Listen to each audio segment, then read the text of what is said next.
तो दोस्तों, एक बार माता लक्ष्मी भगवान विष्णु से मिलने के लिए जाती है और कहती है, ए प्रभु, जब मैं आपसे मिलने के लिए आ रही थी तो मेरी नज़र मृत्यु लोक पर पड़ी।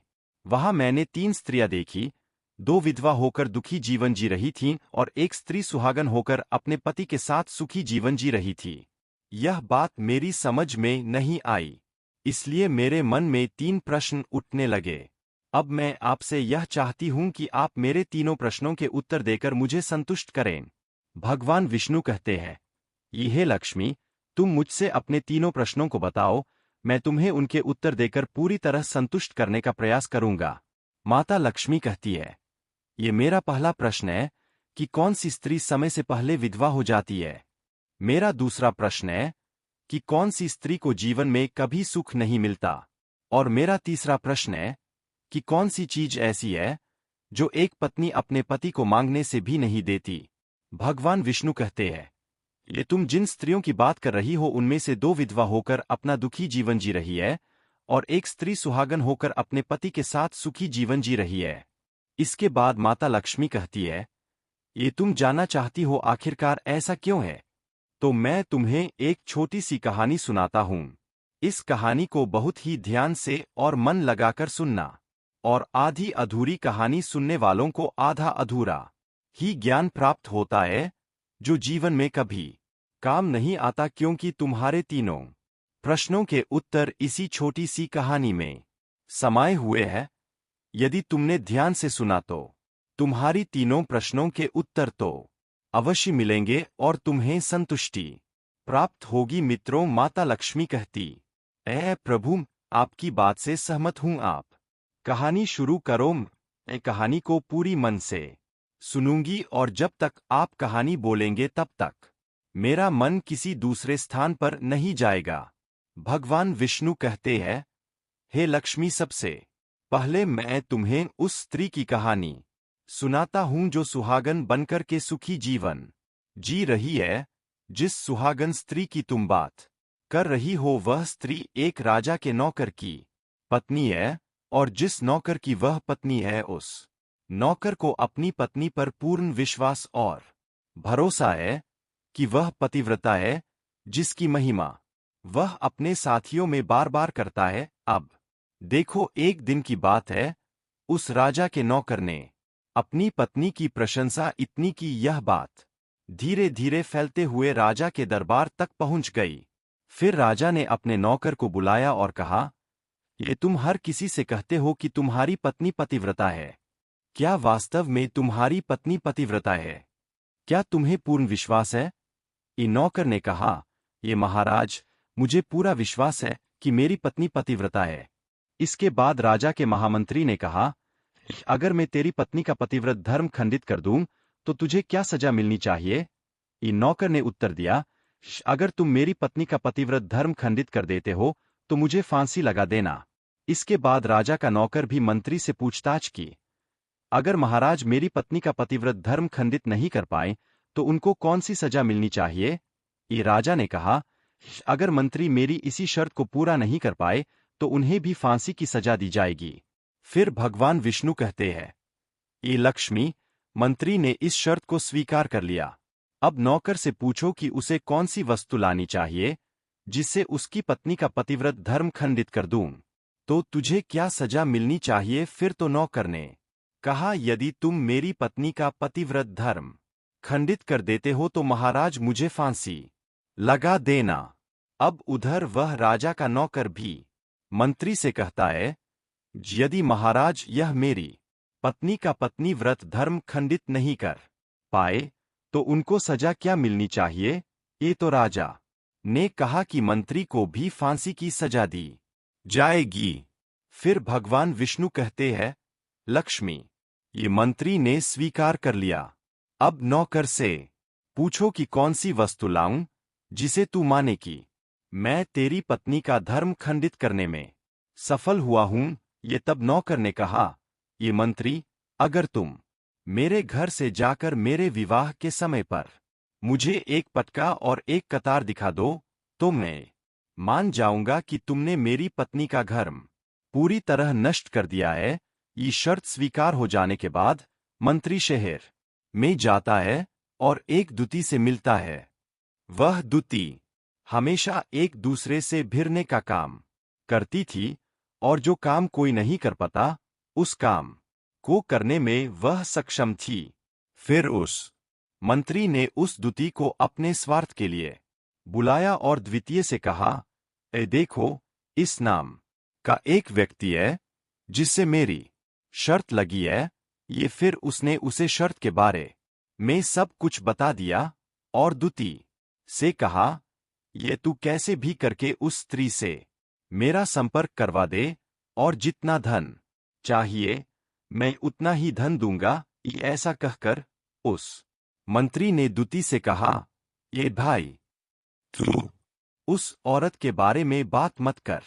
वह औरत पूरी तरह से पतिव्रता है, उसके बारे में बात मत करो। तुम्हारी और थूकेगी भी नहीं, उसकी शक्ल भी नहीं देखेगी। उसके परिवार के व्यक्ति खूंखार है, तुम्हें उसकी खाल उतारने का मंत्री कहने लगा। ठीक है, अगर तुम मुझे उससे संपर्क नहीं करवा सकते हो तो एक काम करो, उसके घर जाओ, पटका और कतार चुरा लाओ, और उसकी पत्नी के गुप्तांग के पास में यदि कोई चिन्ह हो तो उस चिन्ह को मुझे बता दो, फिर मैं तुम्हें मुंह मांगा इनाम दूंगा। यह बात समझ में आ गई और उसने कहा, ये ठीक है, मैं तुम्हारा काम अवश्य करूंगी। नौकर शहर में रहता था। दूती नौकर के घर गई और उसकी पत्नी से बोली, ई बेटी, मैं तेरी पति की बुआ हूं, मैं कई वर्षों के बाद आई हूं। स्त्री ने कहा, ये मैंने तुम्हें पहले कभी नहीं देखा है, इसलिए पहचान नहीं पाई। अब भगवान विष्णु लक्ष्मी कहते हैं। इस प्रकार दूती उस पतिव्रता स्त्री के साथ 2 दिन तक रुकी। जब वह स्त्री स्नान करने लगी तो दूती उठकर उसके कमर रगड़ने लगी। उस पतिव्रता स्त्री ने बहुत मना किया, फिर भी वह दूती को मानी नहीं। उसने कहा, ये तुम मुझे तो बेटी से भी प्यारी लगते हो, तो मना मत करो। कुछ दिनों के बाद मेरी और तुम्हारी पहली मुलाकात हुई। उस दूती ने मुझे मुख पर हाथ फिराया, फिर आंखों को धोने के बहाने से मुझे उस पतिव्रता स्त्री की आंखों पर पानी मार दिया और मेरी आंखें बंद हो गई। गुप्तांग के पास में जांग पर तिल था, जो उस दूती ने देख लिया। उसका काम हो गया। स्नान के बाद जब मैं रसोई में खाना बनाने गई तो दूती को मौका मिला और उसने पटका और कतार चुरा लिया, और वहां से एकदम से वह औरत भाग गई और जाकर दूती ने वह पटका और कतार मंत्री को दे दिए और उस पतिव्रता स्त्री के जांग पर तिल की निशानी भी बता दी। मंत्री सीधा राजा के दरबार में पहुंचा और राजा से जाकर कहा, ये महाराज, मैं नौकर की पत्नी के साथ 2 दिन बिताए और यह पटका तथा कतार उसी के हाथों से लेकर आया हूं। फिर तो राजा ने दरबार लगाया और नौकर को बुलाया तथा महामंत्री से सभा में पटका और कतार नौकर को दिखाने के लिए कहा। फिर राजा की आज्ञा पाकर मंत्री ने उस नौकर को पटका और कतार दिखाया और उसकी पत्नी की जांग पर तिल भी बताया। तो नौकर मान गया कि वास्तव में आज मेरी पत्नी ने अपना पतिव्रत धर्म पूरी तरह से भंग करवा लिया। भगवान विष्णु कहते हैं, लक्ष्मी। फिर तो राजा ने फांसी का दिन 15 दिन के बाद में रख दिया और कहा कि नौकर को 15 दिन के बाद में फांसी पर चढ़ाया जाएगा। इस प्रकार से नौकर से उसकी अंतिम इच्छा पूछी तो नौकर ने कहा, ये मैं अपनी पत्नी से अंतिम बार मिलना चाहता हूं। इस प्रकार राजा ने उस नौकर को आज्ञा दी, ये ठीक है, तुम अपनी पत्नी से मिल सकते हो। फिर नौकर अपने घर गया और अपनी पत्नी से कहा, ये आप मेरे साथ में बहुत बड़ा विश्वासघात किया। मैंने आपके विश्वास पर मंत्री से ऐसी शर्त लगाई थी कि राजा के दरबार में राजा के सामने मैंने कहा था कि मेरी पत्नी का पतिव्रत धर्म कोई नष्ट कर दे तो मुझे फांसी लगा देना।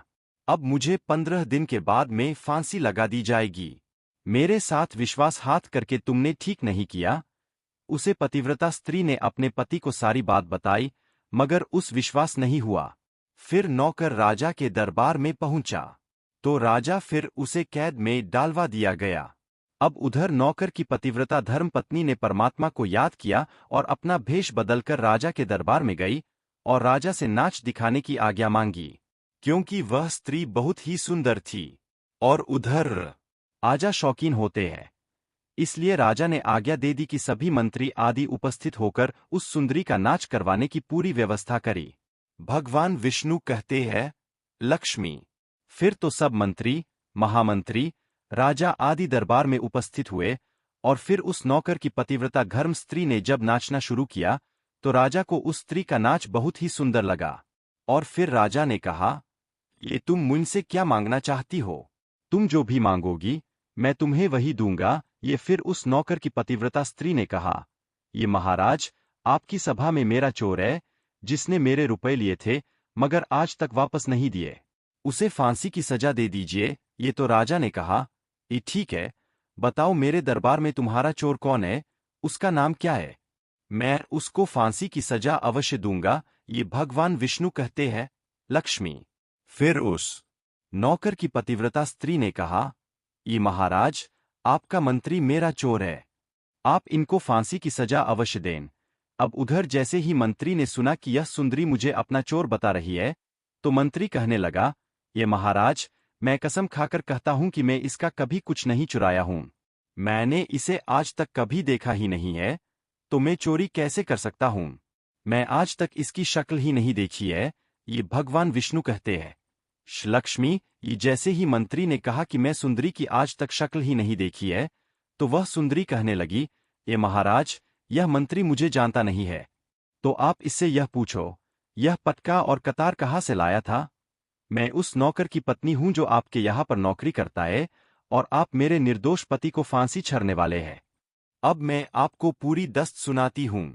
यह जो आपका मंत्री है, इसने मेरे पास में अपनी एक दूती को भेजकर मेरी जांघ के दिल का पता लगाया और उसी ने यह पटका और कतार चुरा करके इसको लाकर के दी। और आपके मंत्री के द्वारा भेजी गई दूती जब मेरे घर पर आई थी तो उसने मुझसे कहा था कि वह मेरे पति की बुआ है और वह पहली बार आई है, इसीलिए मैं उसको पहचान नहीं सकी। और महाराज, जिस प्रकार मैंने उस स्त्री को अपने यहाँ पर बहुत बड़ा सम्मान दिया और उसके ठहरने की व्यवस्था की, और इस प्रकार उस नौकर की पतिव्रता स्त्री की बात को सुनकर के राजा ने दूती को बुलाया। फिर उस दूती ने राजा को सारी सच्चाई बता दी, जिससे राजा ने उस नौकर को रिहा कर दिया और मंत्री को फांसी पर चढ़ा दिया। भगवान विष्णु कहते हैं। लक्ष्मी। इस प्रकार उस नौकर की पतिव्रता स्त्री ने अंत में राजा से कहा, ये महाराज, मैं अपने पति से बहुत प्यार करती हूं, मैं एक चरित्रवान स्त्री हूं, कभी भी मैं अपने पति का नाम तक अपने मुंह से नहीं लेती थी। और एक यह नौकर की पत्नी थी जो पतिव्रता स्त्री थी। यह पतिव्रता स्त्री कभी भी अपने पति का नाम मुंह से नहीं लेती थी। और उधर वह दो स्त्रियों जो विधवा होकर जीवन दुखी होकर जी रही है, वह हमेशा अपने पति का नाम लेकर ही बुलाती थी, जिसकी वजह से उनके पति की उम्र कम हुई और फिर वह दोनों स्त्रियां समय से पहले ही विधवा हो गई और आज वह दुखी जीवन जी रही है।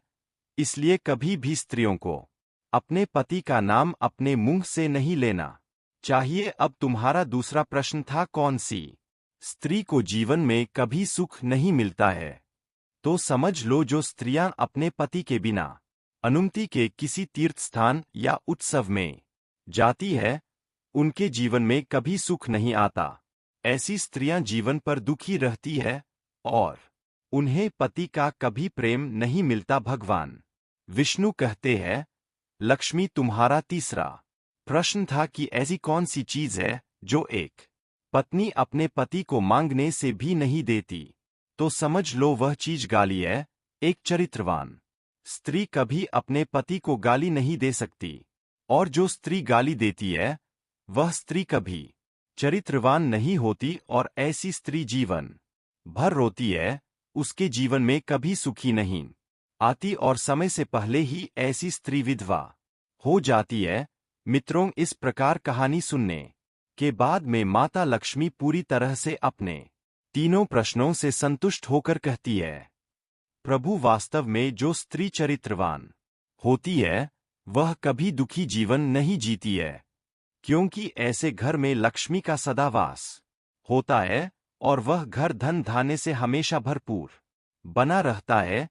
ऐसी स्त्रियां हमेशा घर को स्वर्ग बना देती है। तो दोस्तों, यदि आपको यह वीडियो पसंद आई हो तो प्लीज आप हमारे चैनल को सब्सक्राइब अवश्य करें, वीडियो को लाइक करें और दोस्तों सच्ची श्रद्धा से कमेंट में जरूर लिखें जय श्री राम। प्रिय मित्रों, वीडियो को अंत तक देखने के लिए बहुत बहुत धन्यवाद। जय श्री राम। तो मिलते हैं अगले नेक्स्ट वीडियो में, तब तक के लिए जय श्री कृष्णा, राधे राधे।